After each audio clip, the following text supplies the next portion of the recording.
ఎడతెరిపి లేకుండా కురుస్తున్న భారీ వర్షాలతో గోదావరి నది ఉగ్రరూపం దాల్చింది. ములుగు జిల్లా ఏటూరు నాగారం మండలం రామన్నగూడెం వద్ద గోదావరి నీటిమట్టం భారీగా పెరిగింది. తెలంగాణ, ఛత్తీస్గఢ్ వద్ద జాతీయ రహదారి 163పై రాకపోకలు నిలిచిపోయాయి. లోతట్టు ప్రాంత ప్రజలను అధికారులు అప్రమత్తం చేశారు. గోదావరిలో వరద ఉధృతి తగ్గే వరకు చేపల వేట నిషేధించారు. భద్రాచలం వద్ద గోదావరి ఉధృతి కొనసాగుతోంది. గోదావరి నీటిమట్టం నిలకడగా కొనసాగుతుండగా భారీ ఎత్తున వరద నీరు దిగువకు విడుదల చేస్తున్నారు. వరద ప్రభావంతో పలు ప్రాంతాల్లో రాకపోకలు నిలిచిపోయాయి. పూర్తి సమాచారం ఇచ్చేందుకు ఫీల్డ్లో మా కరెస్పాండెంట్ తిరుపతి ప్రస్తుతం గోదావరి ఉగ్రరూపం మనం చూస్తున్నాం. ఏ ప్రాంతాలకు అలర్ట్ చేస్తున్నారు, ఎలా అలర్ట్ చేస్తున్నారు అధికారులు లోతట్టు ప్రాంత ప్రజల్ని? సతీష్, నిన్న మొన్నటి వరకు ములుగు భూపాలపల్లి ఏజెన్సీ ప్రాంతాల్లో భారీ వర్షాలు కురిశాయి. ఈ నేపథ్యంలో కాళేశ్వరం నుంచి ఇటు ములుగు, వాజేడు, వెంకటాపురం, ఏటూరు నాగారం, రామన్నగూడెం దగ్గర గోదావరి వరద ఉధృతి రోజు కావచ్చు క్రమక్రమంగా పెరుగుతూ వస్తుంది. కానీ ఈరోజు కొంత వర్షం లేని కారణంగా గోదావరి తగ్గుముఖం పట్టినటువంటి సిచ్యువేషన్ కనిపిస్తూ ఉంది. కాళేశ్వరంలో ప్రస్తుతం ఇప్పుడు 6 లక్షలకు పైగా క్యూసెక్ల నీటిని అధికారులు దిగువకు విడుదల చేసినటువంటి సిచ్యువేషన్ కనిపిస్తుంది. నిన్న వరకు 10 లక్షలకు పైగా నీటి వరద ప్రవాహం కొనసాగింది. కానీ ఈరోజు వర్షం తగ్గినటువంటి నేపథ్యంలో 6 లక్షలకు పైగా క్యూసెక్లు మాత్రమే వరద ప్రవాహం కొనసాగుతుంటూ రామన్నగూడెం దగ్గర నిన్న 3వ ప్రమాద హెచ్చరికను అధికారులు జారీ చేశారు. కానీ ఈరోజు కొంత గోదావరి వరద తగ్గుముఖం పట్టిన నేపథ్యంలో 2వ ప్రమాద హెచ్చరిక మాత్రమే కొనసాగుతున్న సిచ్యువేషన్ కనిపిస్తుంది. ఈరోజు తాజాగా మంత్రి సీతక్క కూడా ములుగు ఏజెన్సీ ప్రాంతంలో ఉన్నటువంటి వాజేడు, వెంకటాపురం, ఏటూరు నాగారం, రామన్నగూడెం, బోగాత జలపాతాలను సందర్శించి అధికారులకు పలు సూచనలు చేశారు. ఎటువంటి లోటుపాటు లేకుండా వచ్చేటువంటి వరదను కావచ్చు, ఉన్నటువంటి సిచ్యువేషన్ ఎప్పటికప్పుడు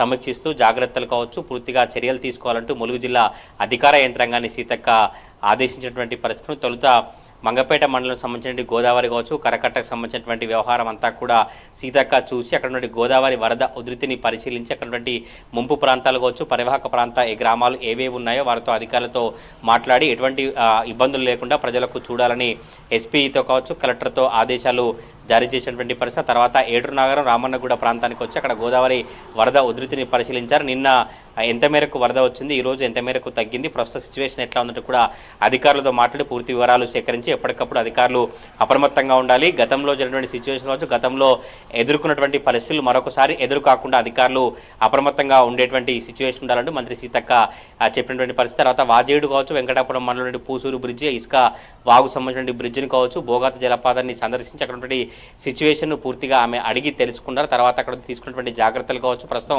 అక్కడ నుండి సిచ్యువేషన్ అంతా కూడా అధికారులతో మాట్లాడి తదుపరి చర్యలు తీసుకున్నటువంటి విధంగా ములుగు జిల్లా అధికార యంత్రాంగాన్ని కూడా పూర్తిగా ఆదేశించినటువంటి సిచ్యువేషన్ కనిపిస్తూ ఉంది. ఇక ముందు కూడా వర్షాలు కురిస్తే రాబోయేటువంటి రోజుల్లో పరివాహక ప్రాంతం అంతా కూడా ముంపు గ్రామాలకు కావచ్చు అటువంటి ఇబ్బందులు తలెత్తకుండా ఎన్ని పునరావాస కేంద్రాలను ఏర్పాటు చేశారు, ప్రస్తుతం ఇప్పుడు ఎంతమందిని పునరావాస కేంద్రాలను ఏర్పాటు చేశారంటూ కూడా అక్కడికి పునరావాస కేంద్రాలకు వెళ్ళి 30 కుటుంబాలకు సంబంధించి వారితో మాట్లాడి వారికి జరిగే ఆహారం కావచ్చు ఎటువంటి ఇబ్బందులు ఉన్నాయి, ఇబ్బందులు లేకుండా అధికార యంత్రాంగం వరద బాధితులను ఆదుకొని అండగా ఉండే ప్రయత్నం చేయాలని కూడా సీతక్క చెప్పినటువంటి పరిస్థితి. ఇటు వాజేడు, వెంకటాపురం మండలంలో అనేక వాగులు, వంకలు పొంగిపోయిన నేపథ్యంలో నాటు పడవల సాయంతో నిత్యావసర సరుకులను అధికారులు పంపిణీ చేశారు. కొంతమందికి పునరావాస కేంద్రాలను ఏర్పాటు చేసి అక్కడ నిత్యావసర సరుకులు పంపిణీ చేయడం కావచ్చు, ఆహారం పంపిణీ చేసినటువంటి అవన్నింటినీ కూడా సీతక్క అడిగి తెలుసుకొని తదుపరి చర్యలు కూడా చేపట్టాలి. ఎటువంటి ఇబ్బందులు లేకుండా గోదావరి పరివాహక ప్రాంత ప్రజలందరినీ కూడా సురక్షితంగా ఇతర ప్రాంతాలకు తరలించే ప్రయత్నం కొనసాగించాలి. కొంత ఈ రోజు వరకు గోదావరి వరద తగ్గుముఖం పట్టినప్పటికీ కూడా మళ్ళీ ఒకవేళ భారీ వర్షాలు కురిస్తే మళ్ళీ వరద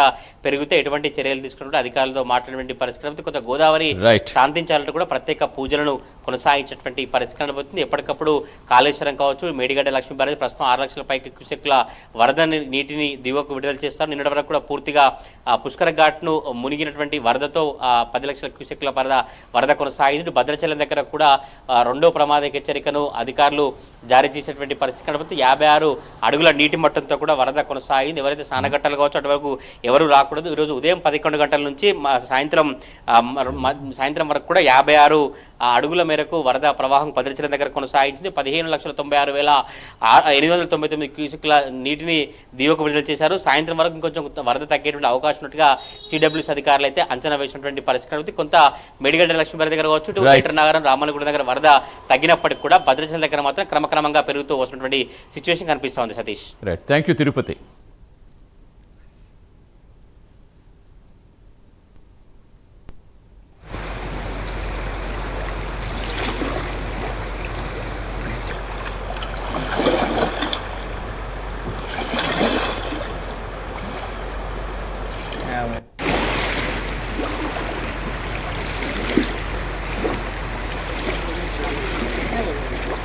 56